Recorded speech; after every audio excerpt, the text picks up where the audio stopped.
I met a man on Zoosk. He wanted my profile down as soon as we met. I wouldn't do it, and he used a Florida number. He called me, and he went by the name Roger Davis. But I also found the real man in the stolen pictures was Pastor Mark Royal.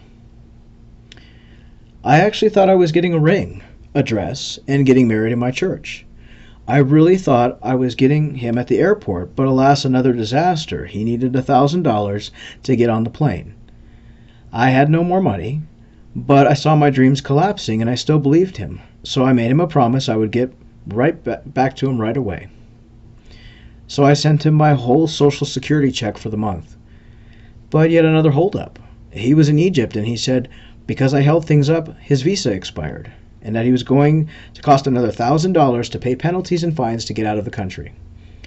I was devastated. He put me in a horrible situation. He knew how poor I was, and he still kept pushing for more money. I was 73 years old and broken. I contacted another anti-scam site and was told to get him out of my life. But I was so angry, I wanted to get back at him. So I decided to poke the belly of the sleeping tiger. I told him I was sending the money and that I would go wire it the next day. He texted all the info, etc. But the next day, when he expected money, none came. We argued, and a couple days later, I got a text to check my email.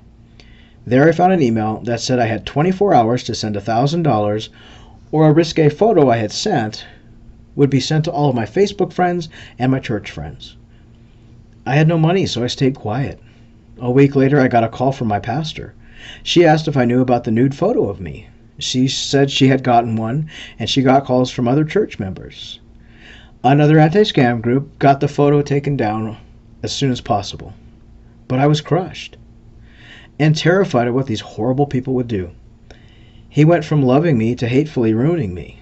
So there you have my story. I met Jessica on POF, Plenty of Fish. I'm divorced and 56 years old. Yeah, I'm an old dude who made a big mistake. Jessica was 25 and said she was a model. She was absolutely beautiful, and I let the better of my judgment get clouded. I was totally loving her pics. She was hot and sexy, blonde and beautiful. I told her we should meet. I live in Florida, and she said she lived in Mississippi, which really is not that far of a drive at all. She said she was working on a photo shoot, though, in West Africa for a beach model calendar. She said she would send me a calendar after it was done. We chatted, and she asked for my WhatsApp so we could text more. We texted quite a bit on WhatsApp, and she sent me photos of herself half naked and some naked photos.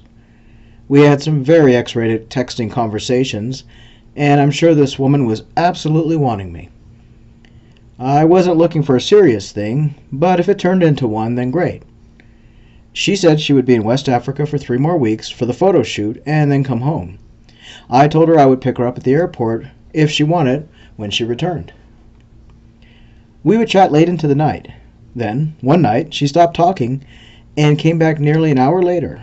She had said she had vanished and didn't mean to do that to me, but she'd never done it before, and I thought maybe she was just busy working. She said she was having connection issues and needed an iTunes card. I didn't know what they were, and I'd never bought one. She explained to me what they were and where to get one, and I told her I would get her one the next morning on my way to work, and I would stop at the 7-Eleven. I did just that and picked up a $100 iTunes card, scratched the back, snapped a pic of the numbers, and texted it to her via WhatsApp. She then told me that she was having issues with her bank account.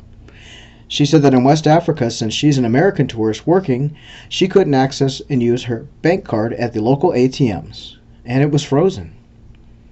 She said she was starving and couldn't afford to eat. I told her to ask her manager or staff at the photo shoot, but she said they were being mean to her and she was crying and hungry. And I guess I fell for it. I told her that I could send her a couple $100. She thanked me but told me that she can't wait for us to be together. She gave me the name of her photographer, as she said she can't pick up money in West Africa as she's a tourist. I believed it and sent her $300 via Western Union to her so-called photographer in Accra, Ghana, where she said she was working on the beach. I got a notification the money was picked up. I heard nothing else from her. Message after message on WhatsApp went unread. Her profile on POF was gone or it was blocked. I think I was blocked probably. The same with WhatsApp. I know, I'm a stupid old man. I also realized I sent $300 to a man's name, which is probably who I was talking to the whole time. Jessica never voice chatted or video chatted me. I'll never go on POF ever again.